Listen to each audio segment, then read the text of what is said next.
What's poppin', players? Welcome back to a Two-Penny Gamescast, episode 113. I am your host, Tavin Bothel, here with my good friend and co-host, Connor Elliott. Say hello to the people, Connor. Hello. Connor, how was your week this week, my friend? It was terrible. Oh. No, it was fine. Yeah, I didn't play as many games as I wanted to. I'm No? a gamer, and I wasn't playing games. Yeah, You wasn't but gaming? All I did was work. Ugh. That's not fun. Whack. That's not gaming. Whack. Yeah. I'll tell you, I didn't play exactly. as many games as I would have liked to either, but I managed to find some time. The reason I didn't play is because, one, I'm a college student and I'm a theater student at that, so I have to perform double time for shows, or the show that I'm in. And two, my girlfriend came into town this weekend. And, nice. yeah, she came and visited me, so I was working double time through the week to make sure that I could have the whole weekend with her. But while she was here, we did play through some Last of Us Remake, just a little bit. And we'll talk about that at the end of the show for some updated Last of Us Remake impressions. You can catch the full Last of Us Remake review up at youtube.com/2pennygamescast. We did that 2 weeks ago. Last week, we did the Chrono Trigger video game book club, our Two-Penny Game Club review. That's up in a breakout video as well. You can catch that at youtube.com/2pennygamescast, along with a new YouTube short where me and Connor talking about the Game Awards and how it is a little too early in the year. So go check that out. It's also on TikTok, Two-Penny Games. Go follow us on there as well. But if you didn't know, the Two-Penny Gamescast here is a show where every week, me and Connor, we come to you with the new news, consisting? No. What is the word I usually use? Oh, man, I've totally fucked up what is my rigmarole? What a day. We bring you... Yeah. What a day. Unfortunately, those are your words, so I can't recall. Those are my words. We bring you the new news, fuck it. It's about the video game industry. We talk about video game news, ladies and gentlemen. Surprise. Surprise. And we each bring you two topics, two pennies, if you will, and we give you our 2 cents on them. But if just talking about video games isn't enough, you need to see some gamers having some true gamer moments. Well, ladies and gentlemen, hop on over to twitch.tv/2pennygames, in which either me or my good buddy Phil stream just a hodgepodge of video games. Whatever we're feeling like on the day, we jump in, we stream. I should be able to squeeze in some time tonight, being Sunday, so, it's already happened. Or Phil, I know, goes live every Tuesday at 2 p.m. Central Time. So please go follow us on twitch.tv/2pennygames for that. But, Connor, let's get right into the show. We got to start with our first topic of the day, our first penny. Ladies and gentlemen, this one, my friend, is, who is it? Is it you? It's you. You dropped it in the chat, so it's your first thing. Ladies and gentlemen, we have a policy on this show that we like talking about video games and speculating, having all the fun in the world. But we care about the people in the industry. And first and foremost, we talk about the people. We make sure everyone is doing okay. Everyone is treated fairly at their respective companies, and that the people who give us the things we love so much are treated with compassion and make them feel valued here. And so it's unfortunate to report that right before we went live, GTA 6 gameplay leaked online in about 90 videos. This is an article from The Verge by Tom Warren. Footage of Grand Theft Auto 6, Rockstar's next entry in its open-world franchise, has leaked online. PC Gamer reports that a user on the GTA forums has posted a 3-gigabyte file full of 90 videos of GTA 6 footage. It's not exactly clear how the footage was obtained, but the, quote, Teapot Uber hacker poster claims to be behind the unrelated Uber hack late last week, and says they may, quote, leak more data soon, including GTA 5 and GTA 6 source code, assets, and testing builds. Shit. The massive leak lines up with some earlier reporting of GTA 6 showing a female playable character in some clips. Bloomberg reported earlier this year that GTA 6 would include a female protagonist influenced by Bonnie and Clyde. Bloomberg reporter Jason Schreier says he has verified the leak is real, through sources at Rockstar Games. The leaked videos are currently being posted on YouTube, Twitter, Reddit, and many gaming forums online. In one video posted to YouTube, a playable female character named Lucia is seen robbing a restaurant and taking hostages. There is plenty of placeholder text showing this is clearly unfinished gameplay, and you can visibly see where the game engine is detecting objects in the scene. Another clip shows a playable character on the Vice City Metro train, which lines up with reports that the game is set in a fictionalized version of Miami, much like 2002's GTA Vice City. A separate clip includes a poolside conversation that feels similar to NPC conversations in Rockstar's Red Dead Redemption 2. It is not clear how old the footage is, but some appears to be running on RTX 3060 Ti and RTX 3080 cards, so the development build can't be any older than 2 years. Other clips show the new NPC interactions, updated UI and animations, and even Rockstar's own internal debug tools for GTA 6 on PlayStation. So, first of all, this is unfortunate because no one wants. This is it. As much as games are toys, they're also art, and no artist likes to put out their work before it's completed or it's in a state acceptable to them. And this is not what Rockstar or any of the devs at Rockstar want our first taste of GTA 6 to be. It's not this at all. And for the most part, I've abstained from watching anything. I've seen, 2 or 3 very short 30-second clips or whatever of just characters walking around in a cityscape. You can see like the arrows pointing the direction in which they're going. You can see debug menus on the screen. You can see AI behavior and stuff like that. It doesn't, graphically, it doesn't look the best, but of course it wouldn't look the best because who even knows how old this footage is? They say it's at least, or no later than 2 years old.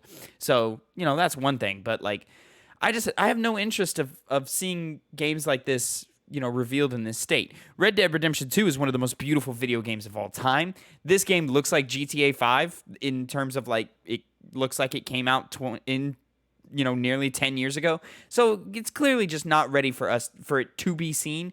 And I'm not willing to give any opinions about the state of the footage. And I have no interest in really seeing any of it. This sucks. This to me, my heart goes out for the devs. My heart goes out for the Rockstar teams. This really puts. The way this irks me is that we've been getting reports that Rockstar has been addressing their crunch culture. They've been making variable steps to improve that culture. It seems like the staff is happier now than they used to be with the state of their studio as of right now, is what all the reports are saying. And it's unfortunate that a massive leak like this happens as they're trying to do that, because it might force executives to clamp down on work from home type programs that they're implementing, or have a stricter hand on everything, and it might slow or even reverse some of the progress that the studio has made. And I hope that's not what it comes to. I hope that this is just a really big, unfortunate, God damn it, and then, they're threatening to release more. Hopefully it's nothing too vital. Hopefully it's not you think back on Last of Us Part 2, where half of the plot of Last of Us Part 2 got spoiled, including, major deaths. All of there was another recent game that came out that all of the Horizon Forbidden West plot got leaked. That one obviously didn't create as much of a splash, but I didn't hear about it. Yeah, GTA 6 plot being leaked, that'll create a splash, and you'll have all your woke warriors coming out and be like, this is why, you can't have females in games because this plot sounds stupid, even though they haven't played the game, or, for whatever reason, and it's just, go ahead. Oh, I was just going to say, there really is no reason to leak this kind of stuff. It really does nothing. It doesn't give anybody a pretty confident opinion of what the game is going to be like. Obviously, people that are stupid on the internet are going to take too much from these kinds of things. Yeah. But the majority of it's just I just kind of seen everyone kind of shrugging oh, well, that's no real point to this. No one's really, I've shaken seen up by it. I've seen takes from people who don't pay attention to the industry being like, "Yo, this game doesn't look good." And I'm like, "Well, that's because it's not done." We've got another 2 years of work it's got another 2 years of work to be done. Like, of course it doesn't look good. Those are the kind of people you just need to shove the final product in their face and be like, "Oh, this looks amazing." They'll do a 180 on it. Yeah, it's the casuals, it's the people who, like games or play the occasional video game, but they don't, they're not entrenched in it like you and I are. So I try not to think of that too seriously. And then, all those losers on the internet who still live in their mom's basements and growing their neck beards out. And they're like, "Oh, it looks fucking awful." And, females, Latinas, like just shut the fuck up. But I do hope the main takeaway of this for me is I hope it doesn't affect the progress we've made at Rockstar when we talk about crunch culture. Yeah, bottom line, that needs to remain constant. This, not restructuring, but this restoration to make this a more, a better company to work for. Because, crunch is stupid. It's unnecessary. This game's going to make money regardless. So trying to push it out the gate as fast as possible isn't going to do anything. So hopefully people don't have to unnecessarily suffer just because of a stupid leak that doesn't really even, bring us anything substantial. I mean, GTA 5 Online still makes Rockstar billions of dollars, and Red Dead Redemption 2, the online portion didn't hit off nearly as well. But the game itself sold gangbusters. So Rockstar's fine, so there's no reason for them to reverse any of the progress they've made, but I can see how they see this as a negative, and you have some fucking dickhead up top, caring more about his profit margins than his people, saying, no, we need to, this is why we were the way we were, this, that, and the third. So unfortunate. Heart goes out to the devs. Hopefully there's still plenty under the hood that we just haven't seen, or, and I don't think most of this doesn't even look comprehensive. Like, from what I've seen, there's nothing here that that tells me anything really about the game. But granted, I'm not looking for it. People who are looking through the 90 videos of whatever, maybe they're getting a little more out of it. But at the end of the day, this game is still 2 years away. Anything you see now could, look dramatically different in the final product, or not be in the game at all. Mm-hmm. So, who knows? We'll have to wait and see. But Connor, we're still not done talking about people. We still got to be serious here for a few minutes, because the media side of the games industry is suffering right now. Games media has been hit by a wave of layoffs. This is from GameDaily.biz by Sam Desadov. Excuse me, Sam, for mispronouncing your last name there. A catastrophic series of firings swept the industry this week. The games media industry was hit by a wave of layoffs this week, with a handful of high-profile publishers gutting editorial staff across several publications. G4 TV cancels programming with last-second layoffs. On Wednesday, Comcast fired between 20 to 30 staff from newly resurrected G4 TV. The news broke as filming was set to begin on Wednesday, catching most of the staff off guard. According to sources speaking to Kotaku, G4's financial situation was dire, with leadership setting unrealistic revenue goals last month. On Thursday, G4 program The Feedback aired on Twitch as normal, with hosts Fiona Nova and Case Blackwell addressing the layoffs. Quote, "What I will say is, yeah, we lost some really talented and amazing people that honestly are family to us," Nova said. "We were all crying. We were all devastated, which is why we could not do a show yesterday. Emotions were high. And it was the right call to cancel it." Nova assured viewers that G4 programming would continue at its current cadence. Quote, "At the end of the day, nothing has changed. We are literally going to be doing the same amount of content we've been doing since last November. We're growing, and this is what growth looks like. It has its ups and downs." According to Ethan Gach, the reporter who penned the Kotaku piece, employees were kept in the dark about potential layoffs until the last minute. Quote, "Employees say management communicated nothing, and they had to find out who was gone and who wasn't by searching names in Slack," Gach tweeted on Wednesday. G4 TV is a modern revival of the early 2000s. All right, we don't need that. Future cut staff despite strong financial gains. This is another site. On Wednesday, UK publishing house Future announced a wave of layoffs across a number of outlets, including Tech Radar, Gaming, Android Central, Windows Central, and iMore. The news comes despite Future reporting full-year profits of 269 million euros, or $306 million, and 271 million euros, according to a report from the games industry. According to Press Gazette, the pay gap between Future's executives and the average employee is among the largest in the industry, with the CEO earning 240 times more than the median employee's salary. In May, Future announced a 48% revenue growth in the first half of 2022. In the announcement, Future said, quote, technology and gaming remain at the heart of Future's strategy, evidenced by its technology portfolio staying at number 1 in the U.S. for audience reach for the entire half year. And then finally, Fanbyte gutted as owner Tencent continues. This week also saw the dismantling of Fanbyte, an outlet built on diverse and creative voices. News broke on Thursday when editor-in-chief Danielle Rondeau tweeted that she was looking for work. Quote, hi, friends. I just want to say that it's been a true honor and pleasure to be editor-in-chief of Fanbyte. I think we did some special things there, Rondeau wrote.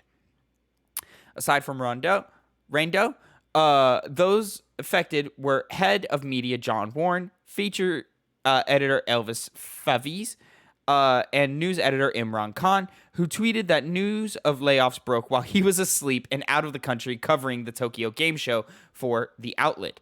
Quote, well, this is easily the most fucked up way this has ever happened to me. They laid me off while I was asleep in another country, Khan wrote. Throughout the day, a number of Fanbyte staffers tweeted that they were laid off, including Natalie Flores, Kennedy Shepard, and Nikki Grayson, and many others. Fanbyte is owned by Chinese tech behemoth Tencent, which reported revenues in the area of $35 billion last year. And then just to final note, the state of the industry. For many, this week's dismissals hammered home the unstable nature of the video game journalism sector as corporate owners seem to prioritize traffic over creativity and content. Quote, in games media, even if you meet and exceed all expectations, work nights and weekends, and implement and execute awesome things against impossible odds, you will wake up every morning wondering when the layoffs are coming. It ain't right, tweeted Daniel Chack, previously an editor at Game Informer, which saw its own round of layoffs in July. Well, this fucking blows. Yeah. Lot of talented people, a lot of really hard workers. I follow Imran Khan on Twitter, so when he tweeted about, yo, I'm in Japan. I was up all night last night working for this site that fired me while I was asleep in the morning. So it really sucks that all these people are working so hard and trying so hard, and so many of them. Obviously, G4, wasn't budgeting right, wasn't managing their things right, and layoffs come and go with any company, and it just happened that G4 happened to have to let some people go. That's really unfortunate. But amongst the mass layoffs that are happening with Future and Fanbyte, these are companies that make billions upon billions of dollars. Future's up, they're making money, but they're, executives and CEOs care more about the profit than the people. So, whenever possible, they're going to lay off a bunch of people. And then Tencent, we don't need to talk on this show about how fucking profitable Tencent is. It owns damn near half the fucking industry. And the idea that they were just like, no, we're just going to wipe out this whole suite of journalism, which Fanbyte made good content. Every time I clicked on a Fanbyte article, I was like, this is good. This is quality work. I like this. So it's unfortunate to see Fanbyte just completely, get gutted in this way. And, hopefully all of these people can, find a way to land on their feet. But, yeah. Connor, anything else to say here? No, not really. I mean, layoffs are unfortunately one of those things that you can't really account for. You can't really do anything about. They happen, and these companies, as you were saying before, they penny pinch. They try to save as much money as possible. Profit never really means anything. From my experience, obviously I'm not on the up on every industry in the world, but a lot of industries I see outside of just games journalism, despite profits, layoffs will still happen. So really just maybe going towards other sites to get news, because I mean, in the news media, someone's covering every topic. I mean, Yeah. multiple people are covering the same topic. So if companies like this have these bad practices, just go to other ones. That's the only thing you can really do if you actually are so upset that you want to have them, pay for making these layoffs, because if you do speak with your wallet, when people realize that, hey, we actually care about whether these people are employed or not, and if you just lay them off in ridiculous ways like this, well, we won't read your content. And then that can kick them into gear to not do these things so casually, because they do all the time, and it's really pathetic. I see what you're saying, but I also see the double-edged sword of that, of like, well, if you don't read their content, then they're just gonna make these cuts anyway. That's true. So that's kind of unfortunate. I prefer to follow specific writers. I follow Rebecca Valentine. I follow Imran Khan. I follow Jason Schreier. And wherever they are, I make sure that I continue to support them in some way or the other. I saw Imran personally started a Patreon to kind of keep himself afloat while he's finding himself new work. Which unfortunately, Imran got laid off from Game Informer 2-3 years ago. I think it was 3 years ago. So it sucks that this guy cannot catch a break. And he's good at what he does. As you said, he's done lots of good work. It's a lot of good work. As they say, you could put in the hours, you can put in the work, and ultimately it won't really matter in some cases, depending on who you're working for. Really shitty behavior. It's tough. It's real tough. Hopefully we can figure things out. And then, as always, it's always difficult to transition out of these topics. So, Connor, let's go ahead and move on to our third topic of the day, and my first penny, because I'm giving all the bummer pennies to you this week. Nice. Let's talk about some showcases that happened this week. Last week we talked about I believe it was last week, the Disney and Marvel Games showcase and the Assassin's Creed showcase, which were, variable levels of quality. This week we had a Nintendo Direct, in which me, Connor, and our good buddy Phil all reacted to, and you can see our full reactions over at youtube.com/2pennygamescast, all the raw feelings that we felt watching this. But first off, we had a Nintendo Direct, 43 minutes in length, showing off, I believe it was about 30 games or something like that, coming to Switch, and updates and announcements and all these things. Connor, what did you think of the Nintendo Direct? It was great. It had things that I guess we'll get into the nitty gritty here later that I'm super excited to play, and ones that I didn't really expect. One of them I definitely expected. I guessed right because I got spoiled before the actual thing was watched. But yeah, either way, great games all around in my eyes. It's if it wasn't from that's all I'll say for now. I'm mostly with you. I liked the Direct. I thought it was really, really solid, really worth the time. Most of the games shown I didn't personally connect to, but the pace was kept up so well that we were in and out so quick that as soon as I was like, all right, stop showing me this game, they stopped showing me that game and they moved on to the next one. And then a lot of really cool announcements in between, and a couple of little smaller things that kept catching my eye in between. The only thing that really dragged for me was when Miyamoto came out to talk about Pikmin for what felt like 40 fucking hours. But that's a personal thing, I guess. Pikmin fans were really excited about that. But to kind of get into the nitty gritty here, starting off with Fire Emblem Engage was probably the biggest thing for me personally. Being such a fan of the last Fire Emblem game. I'm itching for this, and Triangle Strategy not really scratching the itch that I want. And it looking so clean, and the presentation so much more cinematic and energized. I'm very excited to see more Fire Emblem Engage and to get my hands on it. You brought up in the react that you're glad that they're going with a voiced protagonist this time. I agree with you. I think silent protagonists almost never work. It's very rare where they do. And so, I think as soon as you give a character a name, then you have to commit to them being an actual character. So Byleth is supposed to be an avatar for the player, but I don't Byleth is Byleth, Yeah. It's not an RPG in that sense, like Fallout or Skyrim, where you can, kind of have that distance, that disconnect. Yeah. That's why in that game, it kind of is better that it doesn't have the main character talking. They did it with Fallout 4, and it didn't really work. But this one, every single time I saw Byleth in the scene, I was like, okay, say something. You can say something now. You You're a can character. talk. This is Yeah. your father. Say Yep. something. And they tried to fix that in Warriors, from what I heard from, and Phil mentioned the same thing. And I've seen, bits of dialogue that Byleth says, and it's good. They could have made a good character, but because they didn't add that voice element, it didn't pay off as well as it could have. And this one seems to be fixing that, going back the way of Robin and Corrin from the previous Fire Emblem games.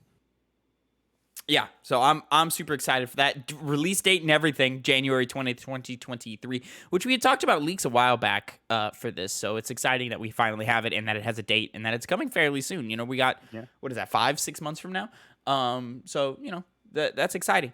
Boy, oh boy, is the winter packed, Connor. We've got some work to do this winter. No problem with that. Huh? No problem with that. Hey, I'll play These great games, I don't games. I'll play great games all day. But yeah, I'm super excited about that. Don't like the name. I think the name is pretty garbage. It's a pretty terrible name. Yeah. It doesn't really give any kind of response to me. It was yay. literally like we weren't able to watch it live. So like we watched the VOD, and the VOD has time codes in it, and so like we knew the first game was a Fire Emblem game, and we knew it was called Fire Emblem Engage. And I looked at that title and I said, "Oh, here comes another mobile game." And boy, oh boy, was I wrong. But goddamn, this had a terrible name. But yeah, I'm super excited for some Fire Emblem Engage. Opening up the Direct with a Fire Emblem mobile game, that I don't know if that'd go over all that well. That would the be big punch they'd be looking for. Fucking ridiculous. But Yeah. Nintendo's Nintendo. And then we could talk about the fucking 8 farming simulator games they had, but I think we should just go ahead and get to the big 3 here. The second game being Octopath Traveler 2. Connor, you played the first Octopath Traveler. Tell me how you're feeling about Traveler 2 here. Well, going back to the first one, presentation-wise, it's great. The art style's great, and it seems to be replicated in this one. So that level of quality is going to be carried over into this second game. But my main issue with 2, the combat system was great. The characters themselves were pretty interesting. They didn't do as much as they could have, but they weren't making me. I wasn't just in a complete lack of not caring in the first that game. In the first one, yes. Yeah. But my issue is that the way they do it is that even though you're forming this party of all these different characters with backgrounds and motivations and their own individual stories, they, at least as far as I got, never interacted with one another, except maybe when they first would encounter each other and say, hey, let's, come with us, or let's go on our adventure, woohoo. Other than that, they didn't really talk. And in an RPG, as I came to find out in this game, specifically JRPGs, I want that. I want a party that interacts with one another, not one that just silently stands next to one another while there's big character moments going on, not doing anything. So I fell off the game pretty quickly without that with lacking that aspect of it. So I don't know if the second game is going to do anything like that, but I can say for certain the characters out the gate seem way better than the ones in the first game. They seem to be a lot less stuck in a what do you call it, with some kind of title. Like there's the dancer. It was like, oh, yeah, that's your support kind of based character, and then there's the fighter, and then he's he fights. Everything was kind of. They got actual names. They've got some personality, some depth of character happening. Yes, but their characters themselves, how they play, pretty generic, all things considered, but not necessarily bad. So this one actually does seem to be, better in terms of comparing it to what I played in the first one, but it's kind of mired by me not knowing if they're going to have that interaction, and most likely they're probably not. So that was kind of always in the back of my mind when I was looking at all these cool visuals and really interesting characters, which, might get me onto this game, but I'll have to wait and see for when it comes out and see the reviews before I jump into this. Though, looked great, and I think there's a big audience for it as well. Yeah, I'm with you. I think it looked great. I think it presented really well in the trailer that they showed. February 24th, 2023. Yeah, I would love to play it, but that period of time is really busy, so I don't know if I'll have time to, and I'll be coming off of Fire Emblem Engage, so do I want another JRPG, even though, Engage will be a tactics RPG versus just a traditional turn-based, we'll have to see, I will say, because I didn't play the original Octopath Traveler, but I have played Triangle Strategy, same dev team from this year. And I wasn't impressed with the voice acting in Triangle Strategy. already in this trailer it seems better than that. So I want to say I'm going to give this one a dedicated I'm going to give this one a dedicated shot, and put in 20 hours, or 10 or 15 or 20, somewhere around there, hours, as many hours as I can, in order to play it as much as it grabs me. But if I get pushed off of it because of other games, then I get pushed off of it because of other games, and that's just kind of how the cookie crumbles, Mm-hmm. Yep. And then skipping goes. ahead. Oh, Bayonetta 3. Bayonetta 3 got a release date, or did we already have a release date for Bayonetta 3? No, we already had a release date, but we got more, in-depth look at the game. Gotcha. As far as gameplay goes and characters. Yeah. Because we already knew it was October 28th. Really soon. Really soon. I keep forgetting how soon Bayonetta 3 is coming. So I'm excited for that. I'm going to give it a try. I'm going to give it a shot. Yeah. It'll be the game I play before God of War. Yeah, it's right before then, Yeah. Good time filler for your predicted game of the year. But I wish I could play this game, but I feel like I need to play the first two to actually have any big level of investment. But I don't think you do. I don't think you do. Like, I mean, sure, go ahead, because they're fun. Because I played 5 hours of the first one, and it's a good time. I hear the second one is way better, so there's that. But I think that's, for these types of games, I don't think that's necessary. And then finally, a surprise showing for me, at least, Final Fantasy Crisis Core Reunion. Showed off some more gameplay, some more scenes and cutscenes and stuff of the remake, and went into detail about how much work they put in. Surprising to see it coming to Switch. I think we already knew that, but it's just surprising that it was presented in a direct and that it's launching day and date with everything else. And that was also weird how they were just kind of dropped the date in there randomly. They didn't even give us a splash screen of December 13th, I believe. I was kind of taken aback when they just dropped the release date, because the way of saying, we didn't get that before, did we? Yeah. And sure enough, we didn't. They just said it, and it was like, okay, all right, there it is. But yeah, this game, or Final Fantasy VII Crisis Core Reunion looks great, and I'm excited to play it and see. They're saying they're gonna be traditional, and they're gonna just be as faithful to the original game as possible. I don't believe them. I think they might put something. There's a post-credit scene in there somewhere for some Final Fantasy VII Remake stuff. I'm expecting it, yeah. And then skipping ahead to the big news of the Direct, Connor, Legend of Zelda Tears of the Kingdom. This is our Legend of Zelda Breath of the Wild sequel. Finally given a name and a date of May 13th, I believe it was.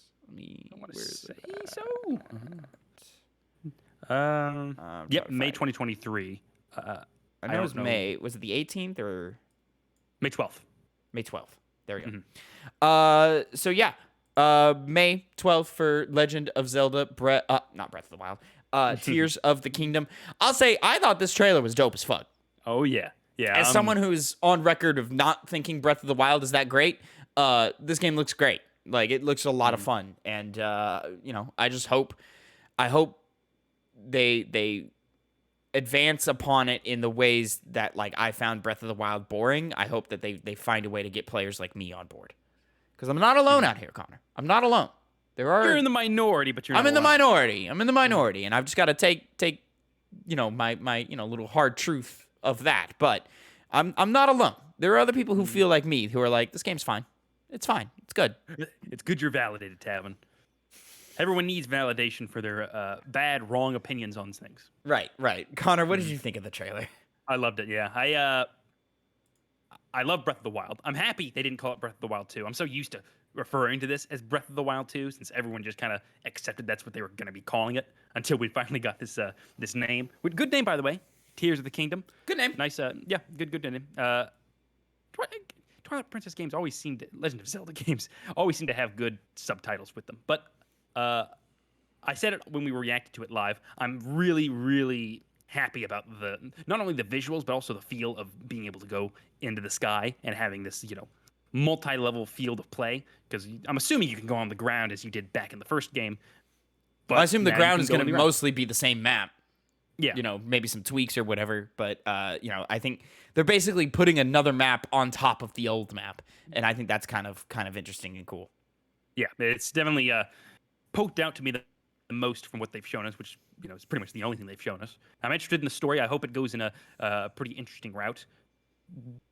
Don't know what they're going to do with it, but I'm really excited about this game. Every single time they show me some kind of breadcrumb, I just go and pick it up off the ground and eat it. And I'll keep doing that until they lead me to the end. There you go. There you Yeah. go. So overall, that's the Nintendo Direct for September 2022. Overall, good time. Enjoyed it. Maybe a few too many farming sims, but Farmers, overall, they keep the country alive, Tavin. huh? Farming? Yeah, Farmers they keep the country alive. respect your farmers, ladies and gentlemen. But moving on to our final penny and final topic of the day. PlayStation had a state of play. September 13th, 2022, state of play. We reacted to this one live, and you can find that reaction, same cast, me, Connor, Phil. You can find that all up on the YouTube site, youtube.com/2pennygamescast. The full reaction is there, and the breakout for the God of War trailer, which we'll get to here in a minute, is up there as well. So you can just watch. If you just want to know how fucking hype we got for that, there's that right there for you. And let me tell you, we got pretty fucking hype for it. Oh, yeah. But yeah, I thought this state of play was a banger. I thought it was fucking dope. There was not a single game in this thing that I was like, I don't like how that looks at all. Like, I think from stem to stern, it was pretty dope. The PlayStation Stars bit, I wish they had like actually gone a little more in depth, but I understand that they can't really do that. But it was interesting that they even brought it up at all. And then I think opening with Tekken 8 and then closing with God of War were the right choices. And then those last three games they showed, being Stellar Blade, Rise of the Ronin, and God of War Ragnarok, were all fucking bangers. Connor, what did you think? Yeah, I'm once again alongside with you. I didn't think that the direct one would have been topped because we knew they were both coming out at the same day. I was like, okay, well, we'll see which one's better. State of play can sometimes be a miss, but it literally hit, like as you said, from stem to stern. Every bit from opening with Tekken 8, which we had gotten an inkling that they were going to be showing us more on that, but I wasn't expecting it today, and especially the way that they did it with such a high level of presentation because it looks so good. Well, but then also it closed out with Ragnarok, which revitalized my excitement for the game that's coming out in 2 months that no other trailer or talk about it has done before. So, Connor, you as the resident fighting game fan on the channel, you might have a busy year this next year, man. Yeah, I thought I'd have busier this year. Yeah, Street Fighter 6, maybe Tekken 8 if they make it, but I have a feeling that they won't. And then I'm also hearing murmurs that the Mortal Kombat, another Mortal Kombat is well on its way. So you, my friend, are going to be busy next year. Yeah. And I never played Tekken before. I never really hopped onto 7, even though I had someone in my ear talking about how great it was all the time. But 8, I'll use this as the springboard. I'll get on and I'll play someone. So it'll be and it's usually not a fighting game I play. The one where because you move around on, rather than just a 2D plane, on a 3-dimensional plane, or some would say 2.5. That's something I've seen people argue about before, but it gives you a pretty big range of motion, which, like I said, I'm not very much used to, but I'm willing to because it just looks so good. You're seeing it right here. Yeah. So this is also shown in engine. So who knows if it actually is going to look this good? But goddamn, does it look fucking good? It will look that good. And they show off something that looks like it could be a fight, but who knows? But yeah, it's sick ass fucking trailer, dope fight that they premiered and showed off, and that's how you announce a new game right there. Yeah. Is Tekken 8 right there. See, like these zoom ins, I don't know if those are actually this is. Oh, I doubt any of that will be there. But some of it definitely does look like Tekken gameplay at multiple points throughout it. So it's, who knows where it begins and ends. I remember Last of Us did something pretty similar. Last of Us Part 2, when it was coming out, it kind of was hard to tell which was real and which was not. But looks good. All of it turned out to be real in Last of Us Part 2. Wasn't there some camera things that they were doing that were not in the original game, in the base game? I think they just knew exactly what they wanted to show and just positioned their camera the way they wanted. Mhm. But like that, yeah, because I remember playing that part of the game in that demo that you're talking. I believe it was an E3 demo, um, or was it Game Awards? I forget. Yeah, I feel. Um, and just it must have been Game Awards. And you and I just being blown away by what we were seeing, and then you play the actual game, and it really is that cinematic. But here, I don't think it's going to be that cinematic. I think you're going to get a pretty traditional presentation. But maybe there'll be like a way to like save replays and save matches and be able to edit within the game to really show off and slow down, and maybe that's what they're kind of hinting at with how cinematic that this trailer is. Or I'm talking out of my ass. Who knows? But Yeah. no real details. Not even a year. So likely not coming next year. But it's coming, and it looks good. So shout out to the Tekken team. I honestly do hope it comes out next year, just for the comparisons to Street Fighter 6. Have two Titans battle it out. Which one's the better game? Oh, I'm so excited for Street Fighter 6.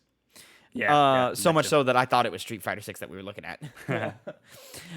Moving on to the next bit, we've got Star Wars Tales from the Galaxy's Edge Enhanced Edition, which is just a VR Star Wars game that looked dope, looked really fun.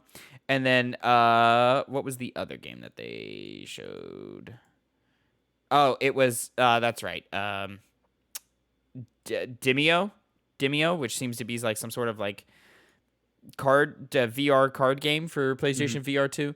Demio looked interesting. The Star Wars game looked interesting. I don't have the space in my apartment for VR, so I probably will not be getting it at launch, though I really, really do want to. I'm really excited about this next generation of PlayStation VR.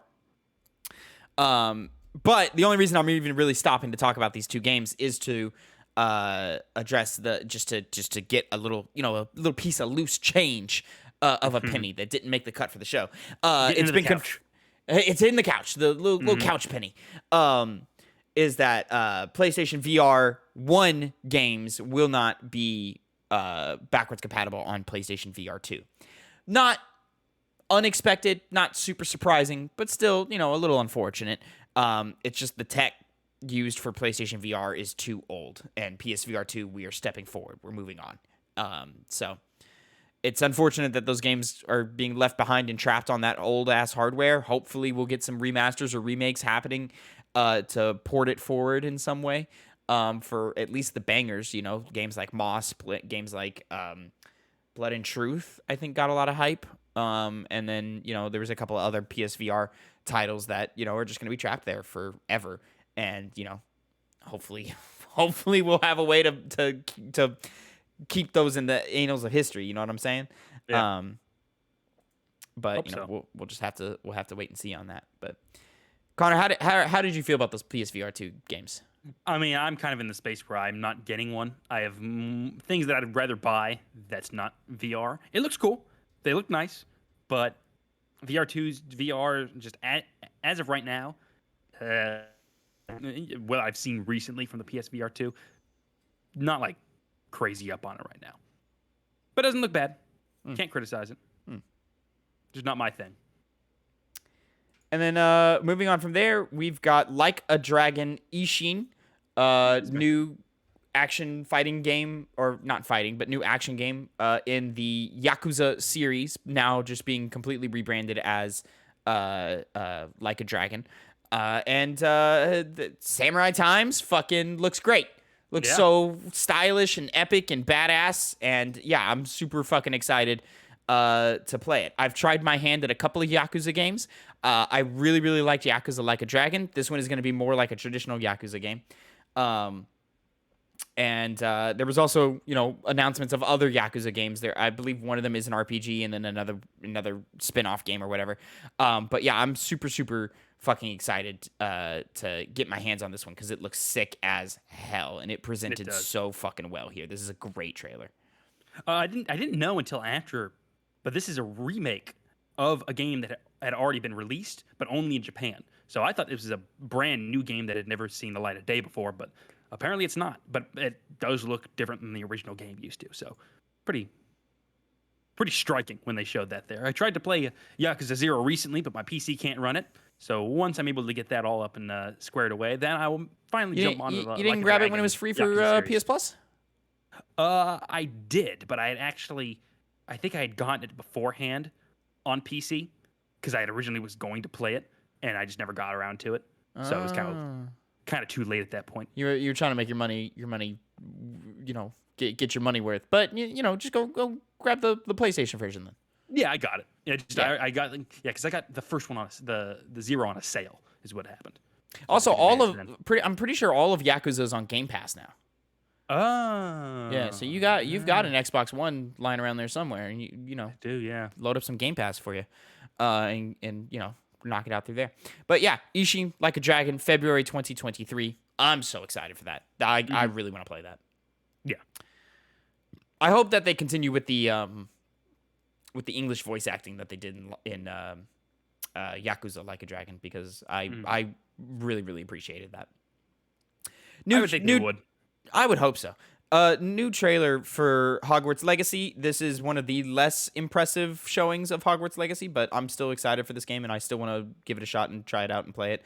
February 10th, 2023. And then next, because there was only 10 games talked about in the State of Play, so we can go through pretty much all of them here. Pacific Drive.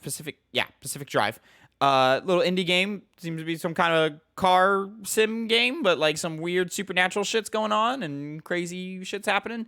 Grabbed all three of our attentions, and I think we're all interested to see more and get our hands on this one right here. So shout out to Pacific Drive. Mm-hmm. Really good art style, really cool images and visuals and stuff, and it grabs you. Yeah, it really, really does. It looks good. Almost looks like a VR title, but clearly not. Coming next year, they say. And then this is when they talked about PlayStation Stars, and they showed off some digital collectibles that...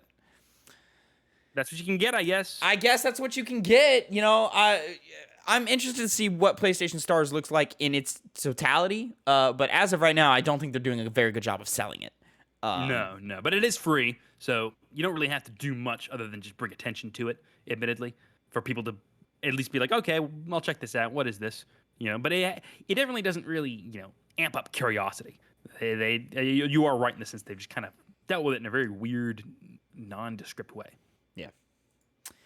And then Sin Duality, almost looks like a Monster Hunter but with mechs type looking game, action game, running around in a mech, shooting shit up, building up bases and stuff. You and Phil were impressed by this game. I didn't care too much for what I was seeing here. So I don't know. Connor, talk to me about Sin Duality here, man. What was speaking to you here?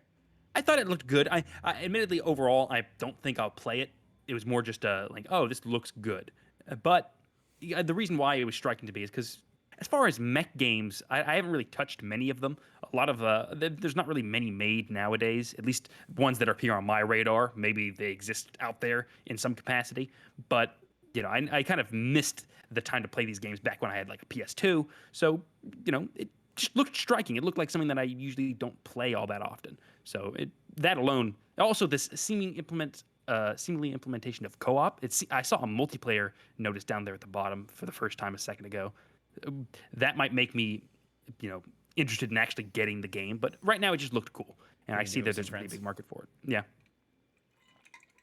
Yeah, it didn't grab my attention, but it looks like quality. It's just everything it did just turned me off. So that's a personal taste issue, not speaking to the quality of the game. And then here we go. This is where it really gets busy here with these last three here. Stella Blade, formerly known as Project Eve, announced a year ago. I want to say we were on this podcast. We've covered it before. But a more in-depth trailer this time. We got some gameplay. We got some different sequences and so forth. Looks like a character action game, a la like your DMCs. Excuse me. Or your Bayonettas mixed with some cinematic stylings and presentation of like Uncharted's sci-fi setting and all this. And I liked it when it first premiered, and I like it even more now. And I'm really, really excited to dive deep into this game and play it and just get into all of its systems and boss fights and combat encounters and so forth. So yeah, Connor. Yeah, it reminds me of, like you said, Devil May Cry, Bayonetta. Reminds me of Metal Gear Rising: Revengeance in that insane, crazy, over-the-top cinematic experience where you're slicing through things, doing crazy sword moves. Right up my alley. I did say back during the live reaction, these kind of games I see could be very boring and generic if done wrong, but from what they showed us, like as you said, it looked great. nice looking visuals. Obviously, it's going to be a PS5. Is it actually? Did we reveal what games consoles they were for? I believe it is 5 and 4. It is But 4 too. Okay. I could be wrong. Yeah, I mean, either way, it doesn't really matter because I'll be playing it on PS5 if I do get it. But it looks really good. You have to get my hands on it. God, the fighting in this looks so great. It does. I'm so excited to see more and to get my hands on that. And that one really just comes down to game feel. How does it feel to play? Yep. Yeah, I'm hoping that one's gonna deliver in some big ways. It is PlayStation 5 console exclusive. Okay, there we go. 2023, so they say. And then probably my personal game of the show in terms of this direct here is Rise of the Ronin. Everything about this from Team Ninja, everything about this fucking, was releasing dopamine into my brain. I loved every single moment of this trailer. Oh, yeah. I saw heavy Sekiro inspirations, some Assassin's Creed inspirations, and I'm thrilled to, and even like maybe some Ghost of Tsushima type stuff going on here, but that was so recent, and this game has clearly been in development for a little while. So who knows. But it might have some Ghost influences in here as well. But I'm excited to see the colonization of Japan here with the Europeans coming through. I'm sorry. Just basic correction. I don't believe they ever colonized Japan. It was just a situation of them opening it up because they were closed off to the rest of the world before then, which allowed more other ideas from other countries come in and change the landscape of Japan. That's only my limited knowledge of Japanese history. It's more what it's about. But either way, yeah, it's historical. You mentioned during the live reaction how the best stories that take place in historical Japan are moments of great change. I agree with you. This really just hits every single mark. It was so good that I remember all of us were kind of deflated because the worst part about the trailer was it said it's coming out in 2024, and that's a little ways away. I don't even think you give us that, did it? Or I thought it just said more coming soon or something. Here, we're at the end of the trailer here. But everything I saw looked fucking great. This is the type of stuff that I want. Oh, yeah, console exclusive 2024. Yeah. Oh, well. Yeah, so that game's far away. Probably not even going to land in 2024. But yeah, everything looks fucking dope, from the sword combat to just the jumping around and flipping and using ropes and guns and a glider. Using a glider to traverse an open world is nothing new to video games. Maybe popularized by Breath of the Wild, but I've seen it 100 times. Sly Cooper, Assassin's Creed, it's been done. But that style of glider, I don't think I have seen before, so I'm excited to see how that feels. It looks like it's gonna have a lot of speed. It's meant more for getting somewhere fast as opposed to having a ton of control and stuff. And so I'm very, very excited. It works more like a glider than it does a parachute. And so I'm very, very excited to get my hands on the feel of it. It looks so good, and it's what I personally wanted from Sucker Punch with Ghost of Tsushima. And but Team Ninja is an excellent team when it comes to gameplay. So I could not be more excited for this, and I'm itching to see more. Like, oh my god, I can't fucking wait. Yeah, we're ready to go. It's gonna be good, at least from what they've shown us.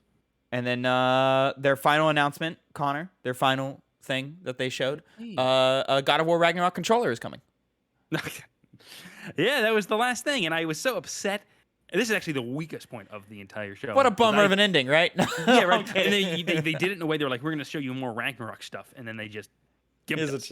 We're joking, of course. They did give us a trailer, but it was just the presentation of like, here's a controller that, like, as they literally said, and for our last thing before we leave, and then it was the controller, and it was like, all right, that's it. It looks great. It's a great looking controller. I would like to purchase this controller. However, you guys did just announce your PlayStation Edge controller, and that might take up all of my all my funds. But launches same day as God of War Ragnarok, 11/09/2022. And then, here it is, buddy. Here's the juice right here. You and I have been talking about our anticipation for Ragnarok for the last couple of weeks now, and how we're both like, yeah, we're looking forward to it, but we're not excited. We're not like foaming at the mouth for Ragnarok. We're sure it's going to be great. We're going to play it from stem to stern and probably love it. But, when it comes, and we're not like just going crazy about it. This trailer made me foam at the mouth for God of War Ragnarok. I'm in. I'm 100%. I need this game right now in my life. I'm thinking about it. I'm excited about it. I'm just fucking chomping at the bit for more. Yeah. Great fucking trailer. My biggest criticism of Ragnarok up until this point is that there wasn't really any trailer or gameplay reveal that was in and of itself on its own merits. As you said, it didn't make me super excited for the game. It didn't amp me up to the nth degree. But this did better than anything else they've done promotionally so far. It looks fantastic. It looks even more impressive. Some amazing scenery that we see kind of near the end of this trailer makes me really excited for what we're going to see further on into the game, since we're only seeing small snippets of moments that happen throughout it. So I can't wait to get my hands on the whole product. It looks great. Oh yeah, I'm so excited. Excuse me. Santa Monica has come out and said, excuse me, that they had a heavy focus on enemy variety this time around, which excites me to the core because I thought the enemies in the first God of War were a little generic and got old pretty quickly. And you see it within all of the marketing material. There's a lot of enemy types this time around, so I'm very, very excited about that. And their focus on I've lost it. We're visiting all the realms. All the realms that we wanted to see, we're going there. They've shown off a few, and so and we're revisiting all the old ones. So I'm chomping at the bit for this. And then, as you said, with the imagery of this final shot with Atreus shooting the bow and having the wolf chase the sun away, just causing Ragnarok and so forth. Great. Yeah, I think they're going to take. See that? These are the kind of scenes I'm talking about that they're showing. That they're a giant jellyfish looking fucking thing. What is that? Do we kill it? I want to kill it. I know it's too beautiful to kill, Tavin. I want to know. Jellyfish. They just float around. What I want to know is, do we fight that big fucking owl that's sitting in Helheim?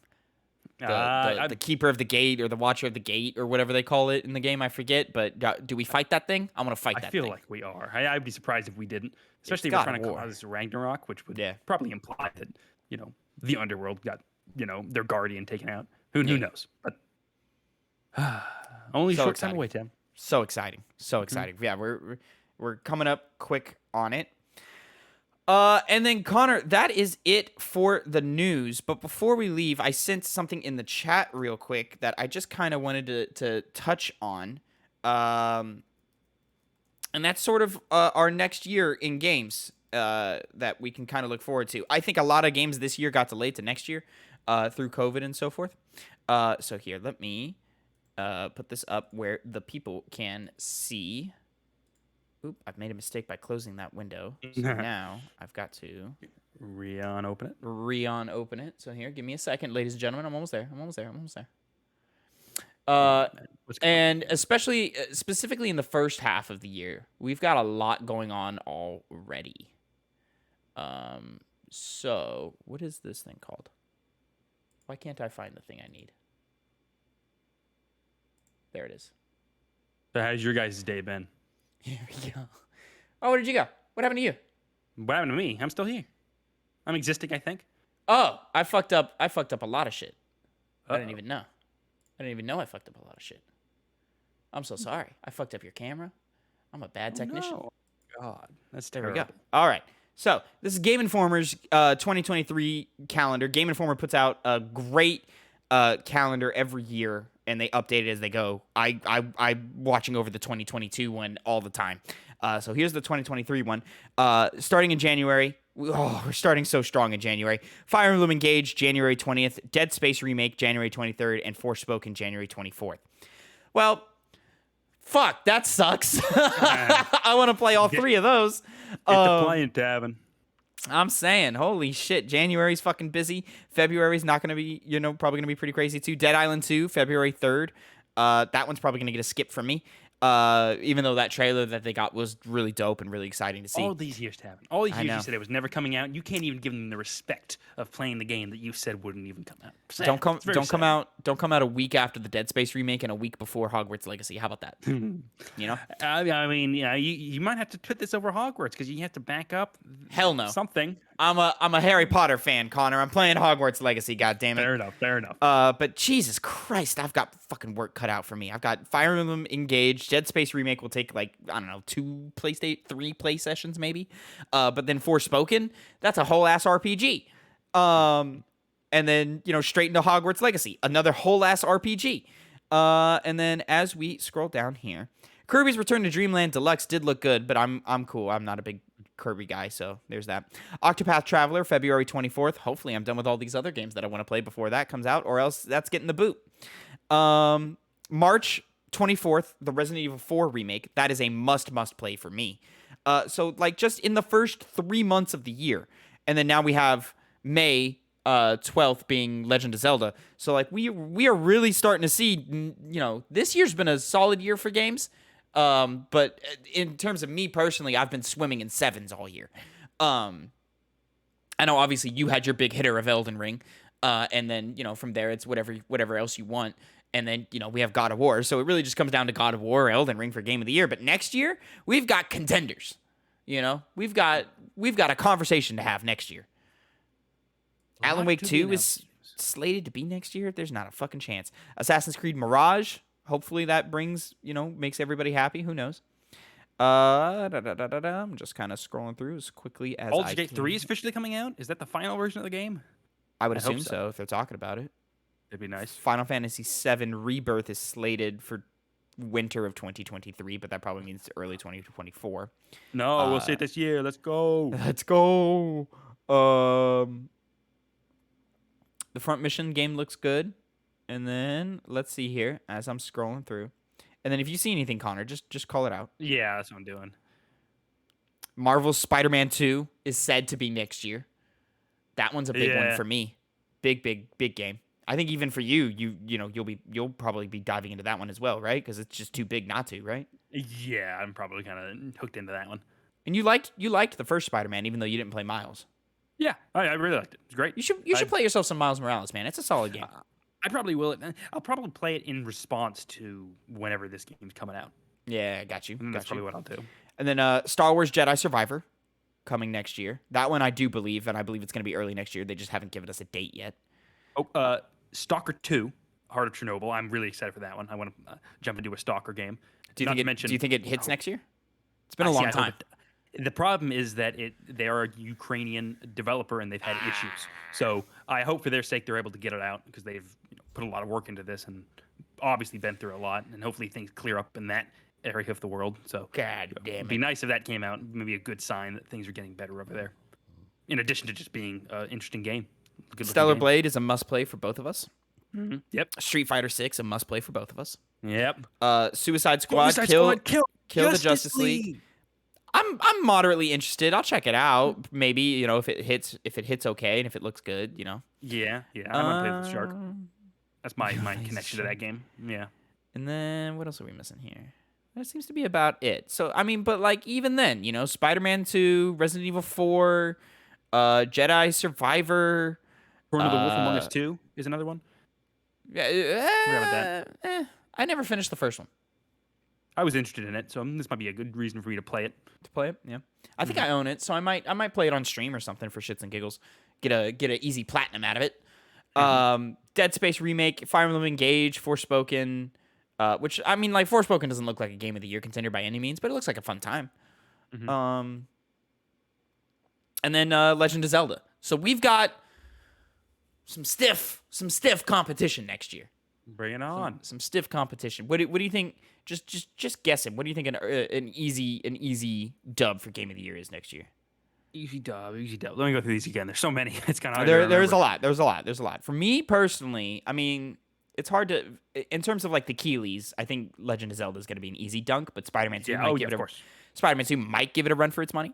No, I think it would. I think it most definitely would, along with Final Fantasy if that does come out that year. I think that'd be a pretty solid one. Oh, for Rebirth. Game of the Year. Yeah. Rebirth. if it comes out early enough, by the way. Hey, Oh, Jeff you're Keelan, right. move the Game Awards to January, please. Resident Evil 4 remake potential. Yeah. The Yeah, remake series have been yeah. really good. All the Resident Evil games since 7 have been really, really good. Yeah. And to you know, boot, they 4 seem has to like a religious following yeah, among certain people. absolutely. So, you know, and you and I both like it. Yeah, it's a good game.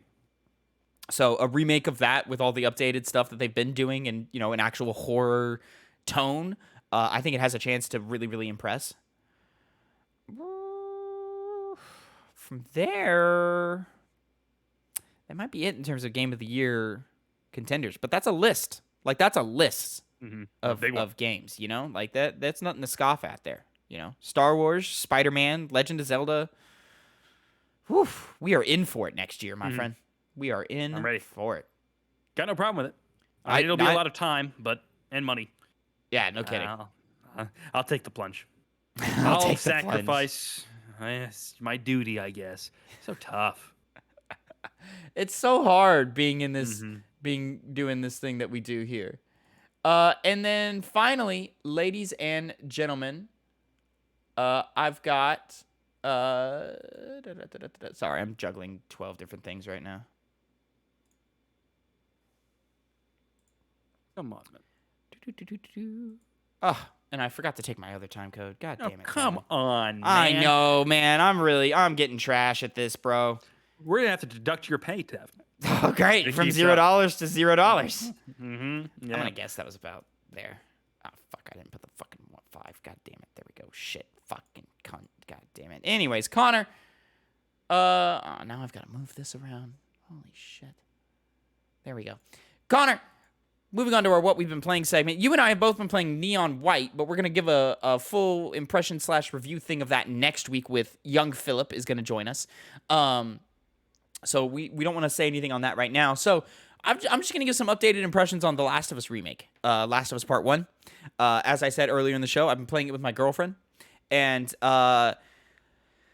let me tell you what, man. To speak, you know, I critiqued it and so forth and stuff, but it's still The Last of Us, so it's still a masterpiece. So just an updated version of that with new graphics and you know, controls and so forth of that, new, you know, just updates of that has done a lot for this game. And it's a lot of those really small stuff that I think is so fucking fantastic. Picking up collectibles and doing the, like, actually picking it up and examining it and moving it with your hand and stuff and then putting it in your backpack is a really, really nice touch that wasn't in the original game. And then also the, you know how, like, you go and you find tools to upgrade your weapons and so forth? And before it was just, like, you'd find, like, a red toolbox and he'd just kind of, like, make a grabbing motion at it and just like that. Well, now he picks up a tool. Like, it'll be pliers or it'll be, you know, a wrench or something. He'll pick it up and look at it and put it in his backpack. Every time you find spare parts, you know how the animation, it looks kind of janky in the original game where he just kind of, Now it's like you actually see him pick it up and put it in his backpack, pick up the individual pieces and put them in his backpack and all that. So, like, all that little tiny stuff is stuff I've just really, really been enjoying and seeing. One thing that's also really interesting is they will change the environments subtly in very small ways. For example, in Billstown, there's a house you go through in the suburbs. There's a house you go through that's riddled with clickers. And in one, I remember very distinctly, there's a room near the end of the house. The room is on your right side that you go in, and there's a clicker in front of a bed. It's a bedroom, and he's in front of a bed, and you can sneak by him and get some extra resources or whatever, or you can kill him, but it's really hard to sneak by him. That whole room is different. It's not even a bedroom anymore. It's like a drawing room, like for like an architect or something. And yeah, so like the clicker is way easier to sneak by now than he was in the past, which I appreciate. And you know, it's small changes like that where I'll turn and I'll look and I'll be like, this is not the same room. This is a different room. This is different. Or like it'll be more subtle, like posters on the wall will change, or it'll still be a bedroom, but the layout of the room is different. Like instead of the bed being on the right, it's on the left now, you know, and small stuff like that. So those are all just kind of the small stuff that, you know, is really interesting for me to explore and rediscover and stuff. And as someone who has played the original Last of Us so many times, you know, I get into these rooms and into these environments, and, you know, when what I'm expecting is different, I go, oh, this is interesting. So on that note, I actually just saw a tweet about it today. They made a reference to The Office by making the layout of the Office show one of the rooms you go in. I don't know when it takes place. I just heard that's what they do. They I did. saw that. I saw that clip too. I believe that's early in the game when you're hanging out with Tess, I thought and so, you're yeah. you're running through the office buildings and it's raining and stuff. I believe that's Okay. where that is. Okay. Did you notice that when you were going through it? Or I No, don't even because know if you I've never The watched The Office, so I strange, yeah. missed that entirely. But yeah, Last of Us Part 1. Listen, Last of Us is a masterpiece of a video game. So yeah, an upgraded, better version of that game is still great to play and still really fun. Is it worth Jury's been out on $70? that That's for up a to you. while. Huh? The jury's been out on the quality of Last of Us for a while now. So Yeah, no, and Last of Us is still great, guys. And my girlfriend seems to be enjoying it fine as someone who's not really a gamer, but she likes to make fun of characters. Like whenever a character says something, she goes, "Man, shut up, man. Why are you complaining?" So every time Ellie says something, she goes, "Ellie, girl, relax. It's not that serious." Or like, but there have been times where she's like, "Oh, damn. Like, this is crazy." And I go, "Yeah, this is great." Like she saw like this dude hanging by his neck and she went, "Fuck. This is intense." And I was like, "It is intense. It's The Last of Us. It's really good." people kill themselves sometimes. Just wait till the second one. It gets way worse. Anyways, ladies and gentlemen, that has been it for the Two Penny Gamescast episode 112? 113. I'm sorry. I said it right at the beginning of the episode.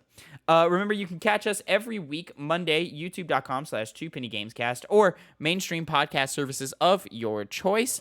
Don't forget to like, subscribe, and go and check out all the new content up on the channel. The Last of Us Part 1 review is there. The Chrono Trigger review is up. And then a new YouTube short is live as well. Also, the first part of my first playthrough of Kingdom Hearts 2 is live on the channel as well. We recorded that over a year ago. Phil's finally starting to edit some of those together, so we should start seeing those playthroughs going live piece by piece throughout the coming weeks. And until next time, have a great time. And Connor, say goodbye to the people. Goodbye, viewer.